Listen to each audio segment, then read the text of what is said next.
Le saviez-vous, l'homme idéal existe bel et bien. Il ne parle pas, il jase, il n'embrasse pas, il french et il ne se déshabille pas, il se crisse à poil. Vous l'aurez deviné, il n'est pas parisien, il n'est pas bruxellois, il est québécois. Bonsoir Diane Ducret. Bonsoir. Merci d'être avec nous. Vous êtes l'auteur de ce roman intitulé L'homme idéal existe et il est québécois, édition Albin Michel. Alors, c'est l'histoire d'une belle Parisienne qui part justement au Québec pour retrouver son nouveau crush à l'autre bout donc du monde, plus précisément au Québec. Elle va se retrouver rapidement confrontée à des situations assez rocambolesques, avec notamment les barrières de la langue, même si on est dans la francophonie. Pourquoi, Diane Ducret, cet homme idéal serait-il québécois ?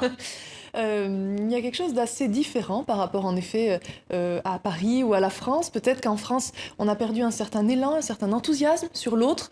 Nous analysons beaucoup, nous avons toujours raison, nous nous disputons souvent. C'est même un sport, un véritable sport national. Très stratégique. Et puis à Paris, on est très stratégique en effet dans les rencontres.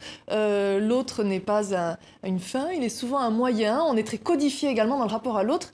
Et tandis qu'au Canada, lorsqu'on y va, en tout cas au Québec, on retrouve un certain enthousiasme et quelque chose de peut-être plus direct et moins codifié qui fait peut-être du bien. Mais qu'est-ce qui vous a donné envie d'écrire au juste ce livre, Diane Ducret ? Tout d'abord, et puis pour rebondir sur le sujet précédent au niveau de la Chine, c'est vrai que j'écris depuis toujours sur les femmes. Avec les femmes de dictateurs, c'était les femmes face à la violence de l'amour. Dans La chair interdite, c'était la femme face à la difficulté parfois de jouir politiquement de son corps et de son plaisir. Et puis là, j'ai eu envie de traiter avec l'humour parce que c'est quelque chose de plus actuel.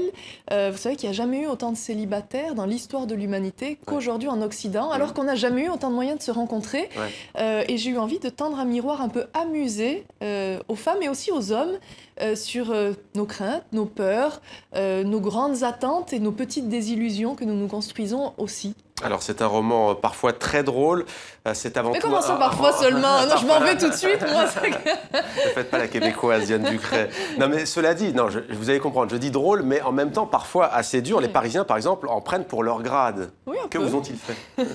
Je suis née en Belgique, j'ai grandi au Pays Basque. En effet, je suis assez sensible, on va dire, à la francophonie. Et en arrivant à Paris, on est parfois un peu dérouté, un peu déçu par les Parisiens. Je laisse découvrir pourquoi dans le livre. En tout cas, le personnage principal, c'est donc une femme.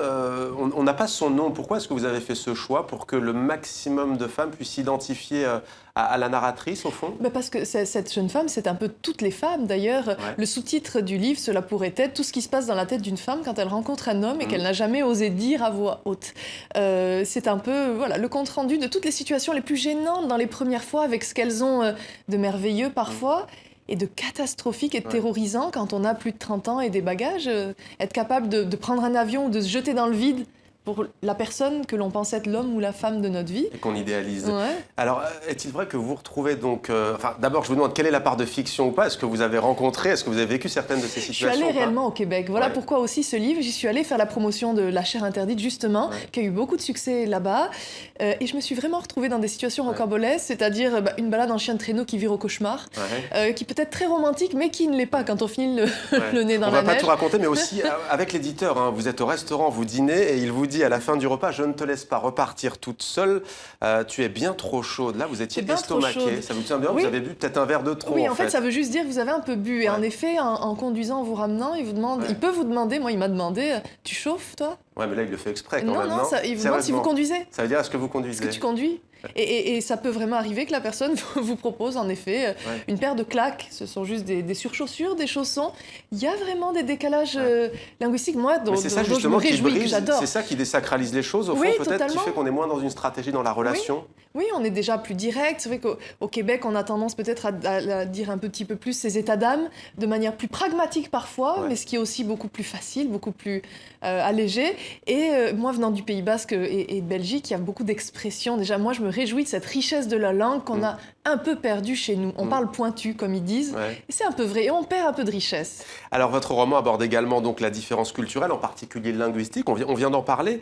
Est-ce que c'est aussi parce qu'on ne séduit pas de la même manière en Belgique, au Pays Basque, en France C'est un peu ça aussi ? Oui, c'est vrai. Alors, la séduction à la française, donc à la parisienne, c'est vrai que dans le monde entier, on nous l'envie. Cela passe quand même pour être le critère ultime de séduction. Aux États-Unis, une femme française ou un homme français passe pour être vraiment l'idéal. Et j'ai eu envie de rire un petit peu de nous-mêmes. On en a bien besoin, on le mérite un peu. Ouais. Et justement, oui, c'est vrai que ça, on s'est dû dire de manière très différente en Belgique ou au Canada, mais c'est aussi un peu là, une métaphore de la manière dont hommes et femmes, on se comprend pas parfois alors qu'on parle la même langue. Et avec les Québécois, c'est un peu ça souvent, et avec les Belges aussi. Alors vous êtes parfaitement TV5 Monde compatible, on reste toujours dans la sphère francophone. Pourquoi restez-vous dans la sphère francophone? Est-ce que vous avez par exemple envie d'ouvrir et d'aller voir dans le monde anglophone un peu les codes et la codification?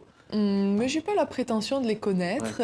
Moi, c'est vraiment cette Mais ce qui est langue intéressant, c'est française. ça, c'est de comparer des pays qui ont la même culture, peut-être la même religion, et qui pourtant sont totalement différents qui dans ont le même l'approche. socle culturel et langagier, et dans lesquels la France a joué un rôle prépondérant depuis plusieurs siècles, mais qui aujourd'hui peut-être mérite un peu qu'on lui tende un miroir amusé, parce que c'est vrai qu'on arrive souvent en pays conquis, en Belgique comme au Canada, et de la même manière que la narratrice arrive un peu en pays conquis là-bas, avec plein de clichés sur les Québécois qui sont bûcherons un peu idiots et qui ne mangeraient que de la poutine, et puis sur place elle se rend compte que c'est un petit peu elle, le cliché, et que parfois les Français sont un peu clichés aussi dans leurs exigences et leurs attentes. Alors que les Québécois qui nous regardent ne soient pas trop fiers tout de même, je ne vais pas tout déflorer, mes larmes se transforment en rire. Oh mon Dieu, ça recommence, et si l'homme idéal était...